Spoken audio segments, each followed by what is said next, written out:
Alright, hello and welcome back, people, to continuing on from where we left off, which appears to be this spot.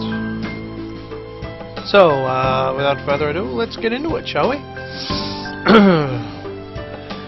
For the second time since arriving at Yomoko, I find myself walking down this road with Lily. Only now that I can barely hear the incessant noises of the festival do I realize how loud it was. I can hear my own ear ringing slightly in the still evening as they recover from the day's assault on them. Hanako clings to Lily, but still manages to guide her along the path. That, and avoiding the occasional glance from curious pedestrians, appears to completely sap her constitution, or whatever it says. She rarely raises her focus from the ground in front of her, nor does she utter a word. Lily, on the other hand, maintains her prim and proper persona just as she does in the school. It's obvious she's purposely puts her effort into her appearance rather than hiding it as Hanako does. It's striking how different they are in their way of holding themselves outside of Yomoko grounds. That said, it's obvious in both their cases that they do visibly change. Oh crap, here we go. Inside Yomoko, everyone is special, which negates the specialness of it. But once we venture outside the school gates, we are returned to the status of outsider and generic labels. Especially when we are still in school uniform, it's like hanging a sign around our neck challenging people to figure out what is wrong with you. I'm surprised that so many of the students keep it on. Then again, with canes and wheelchairs common among the students, I guess it's not really that much of a giveaway.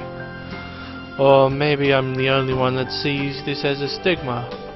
Maybe you get used to it after a time, like any other school uniform.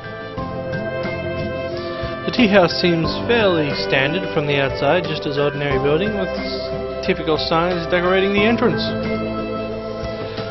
It looks like the type of place you'd walk by without a thought, just another generic cafe in a sea of thousands. If Hanako hadn't steered Lily into the entrance, I would have continued down the road without even knowing it existed. Inside the tea house it takes on a more traditional feel, everything seems to have been made from the same lump of timber, from the counter and the benches to the high-backed booths around the walls. But the most striking feature of the room is the lack of life. I think I can faintly hear something bubbling away in the background, but otherwise it's silent. Man, is it fucking hot where I am now. Too fucking hot. Without any direction, we simply sit right near the entrance, properly obeying the please wait to be seated sign. Is this the place closed or something? Sound of a chair falling over echoes throughout the empty room, and a head shoots up from inside the booth. I wasn't sleeping, and welcome to the Shanghai. Yuko, dressed in the pastel apron, clinching a menu, rushes to greet us. Her misaligned glasses and ruffled hair cast suspicion as her previous statement. But whether she was asleep or not isn't the first question that leaps into my mind. You work here now, what happened to the library? What? Lily? Asao? Welcome to the Shanghai. Yuko, still waking up, jerks into a violent bow, dislodging her glasses in the process. There, my glasses. As I pick up her spectacles off the floor, Lily offers an explanation. Yuko works here part-time as well as the library. It's one of the reasons we like to come here. Yuko takes her glasses from my hand, shakingly putting them back on.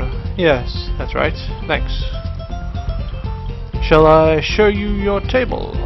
There's no one else here, so you can choose your table and order whatever you like, but there may be a delay as I will have to make it myself. That's right, Yuko. Just a pot of black tea and a plate of sandwiches will be fine. Right, I'll get right on that. Yuko hurries off to the back of the cafe, leaving us still standing at the entrance. And she pushes the swinging half door open before leaving that she hasn't seated us. I'm sorry, please sit wherever you'd like. I'll be right back. Following her advice, I lead Lily to the nearest booth as Hanako follows. As I begin to sit next to Lily, I realize how appropriate this place is for Hanako. The high-backed booths totally separate you from the rest of the room, and it doesn't look like it gets all that many customers. All the furnishings, from the cushions to the benches to the condiment holders, look dated but aren't overly worn. I wonder if Lily deliberately selects this place like this to take Hanako. She seems like the type that will go to lengths to cater to Hanako's unique predicament. So, Hisao, I didn't know you played chess. Well, not very well, but I do know how to play. I suppose the obvious question would be, who won? Lily's innocent smile makes me hesitate, but I don't really want to look like I'm lording over my victory of Hanako. Hisao did. Yes, but not by much. Damn, saying that out loud makes me feel like I've done something terrible. Well done, Hisao. You've accomplished something I only fail at. Thanks? I haven't played in ages, so it felt good to play again. Yes, it did. Hanako fidgets with her hair a little and looks away as she replies, but a small smile emerges. It's a little more extreme of a reaction than I expected, but it's still kind of cute in that Hanako way. It throws me a little off guard, and only Yuko's cataclysmic re-entry shocks me back into conversation. Are you alright, Yuko? Do you need a hand? I'm fine. I have to do this properly, it's my job. Concentration plays across her face while she stares at the tray in her hands as if simply looking at it contentable hold in place. Sadly, this doesn't prove all that effective. The cups and saucers slowly dance around, occasionally cluttering as they collide with one another. Taking great care, Yuko sets the tray down on the table with only the subtlest of crashes. See? There. Oh, there, see? Well done? Thank you, Yuko. Yuko's head rockets downward in the distinctive bow before answering. You're very welcome. Would you like to join us? There's something else I'd like to discuss about the recent order, if I may. Ah, that's right. Lily and Yuko were discussing a pile of books when I first met Hanako. Something about Lily helping with the Braille. Yes. We didn't get a chance to go through them, did we? Yuko hesitantly sits down next to Hanako. Apparently her dedication to this job only goes as far as her concentration. Once it is broken, she suddenly loses it. I'll be in the library tomorrow afternoon if you'd like to try again. That sounds perfect. I'll meet you there after classes. Lily. Oh dear, that's right. Tomorrow is Monday. How could I have forgotten? I'm starting to feel a little left out of the loop here. Then again, that's to be expected. I have only barely been here for a week, so it's impossible to know everyone's schedule. Yeah, well... Well, perhaps we could... Fuck. Can't even speak right now. Well, perhaps we could come to some other arrangement. Yuko, will you be in the library later in the week? Maybe, but this is already overdue. And there are some things I need. This might be a problem. Lily ponders for a second before discovering the answer. I wonder, might we be able to enlist the help of another, if need be? To do what? You lost me quite some time ago. Being volunteered for something without even having the slightest idea what is going on isn't really my thing, and I thought I'd finally escape the clutches of the student council and their repeated attempts to recruit me. Of course, the other day I was helping Yuko sort the new Bailey books in the library, but Hanako and I usually go shopping on Monday afternoons, and it's quite quieter on that day other than weekends. Last week we couldn't go because I was busy with the festival. I managed to slip away later in the week, but Hanako couldn't make it. Well, since I can't read Bailey, I'm assuming you'd like to go shopping with Hanako. Correct. You were a great help to me the other day. Think I can handle that? Hanako, what do you think? If you wouldn't mind. Of course not. I'm still not familiar with the stores in the area, so it sounds like a good idea. Okay. Now that we have an arrangement, shall we have some tea? It's now that I realize our tea has been sitting idly for all this time, getting no hotter.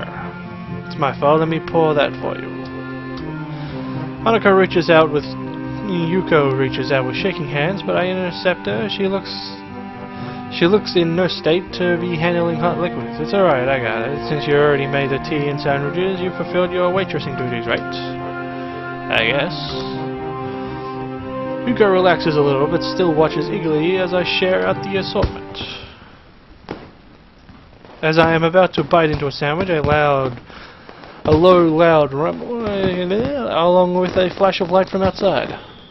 I take it the show has started. Only now, looking outside, I realize that dusk has come and gone, leaving us in the peak of twilight. Sparking traces arc upwards, ready to explode in the fluttering shapes of fireworks. Let's go watch. Sorry, Lily. Please don't miss the show on my account. From what I've heard, this isn't that bad of a location to watch from. With the exception of Lily, we rush to the window of the small tea house to watch the show. The strobe of coloured lights across Hanako and Yuko's smiling faces. For a second I forgot to look out the window. In this totally new world, there are a few things that don't change. I think that's why the school makes such a fuss over the festival. It's a change to show the similarities between everyone. The show is over all too quickly. Fireworks are expensive even for the most well-funded schools. Before we return to our tea and sandwiches, Hanako turns to me. Thanks for tomorrow. And tomorrow. Today and tomorrow. Fuck. That's okay, I don't think I could have faced those crowds either. On days like this, it's more relaxing to spend some time away from everyone, don't you think? Yeah. Anyway, we've been delaying this tea for far too long, let's get back to it. Sure. We return to the booth and our light meal. That sounded impressive, bigger than last year's at least. Yeah, it was great. I've never seen them put on such a show. It gets better every year. I'm afraid, however, that during that time the tea has gone cold. Oh no, let me get some more. That's my fault. Calm down, Yuko. It's nobody's fault. Take a sip from the cup just to prove the point. The tea isn't too bad cold anyway. It's like iced tea. Really? Yes, really. If you add a bit of sugar, it's kinda nice. Are you sure? I'm positive. Now, why don't you just sit down and we'll finish this together? Okay. Yuko doesn't seem convinced, but sits down regardless. And she carefully measures out about 5 teaspoons of sugar and adds them to her tea. Man, that's a lot of fucking sugar. I said a bit.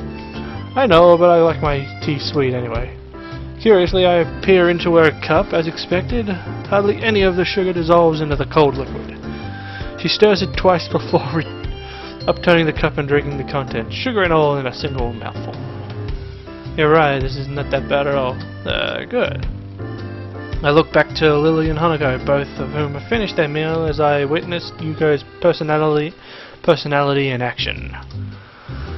Not wanting to hold anyone up, I use her tactic and finish the remainder of my tea in a single will. Well then, it seems we're all finished. Should we head back now, or do we want seconds? Yuko's expression shows that this is quite clearly not a good idea. I think that it would be best if we got back soon. We do have to get back before curfew after all. Oh, that's a good point. I'll meet you tomorrow, Yuko. I'll be looking forward to it, Lily. Goodbye, everybody. We make our way out of the small tea house and into the dark of the night. Lily and Hanako once again take point, and under the cover of darkness, Hanako seems slightly less stressed than she did on the trip here. We move against the occasional group of people emptying the school grounds, but Hanako seems to lead us along a few minor roads, avoiding the bulk of the crowds. Outside the dorms, the school seems surprisingly quiet when compared to the noise of the day. Well then, thank you both for today. I think I learned a lot. You're most welcome, but I'm afraid that I really must be going. Today's been a long day. That's right, Lily spent all the day on her feet, and I can imagine that walking outside the school would pretty much tire her out. I feel a pang of guilt as I remember that I was probably the only one in the school that got up around 10 this morning. Sure thing. Well, I'll see you both tomorrow. Good night. Good night, Hisao. Night. The girls returned to their dorm, and I to mine. Actually, now that I consider it, today tired me out as well. Alright, I'm gonna stop it here for now. It's pretty hot and I can't really be stuffed doing much, considering my head hurts from the heat. So I will stop here, and I shall see people tomorrow. And according to my weather device, which is not showing up at all, because it's right here, but it doesn't show up in the slightest, it's pretty much going to be nice and cool tomorrow. So I'll certainly get a lot more done then. It's too fucking hot for this crap. And by crap, I mean doing anything at all. Alright, I'll talk to you guys later. I got a shit ton of Star Wars The Force Unleashed. I'm pretty much like one mission away from the ending. But you guys don't know that yet. Besides, I'll probably upload this as one single video, so I will see you guys later.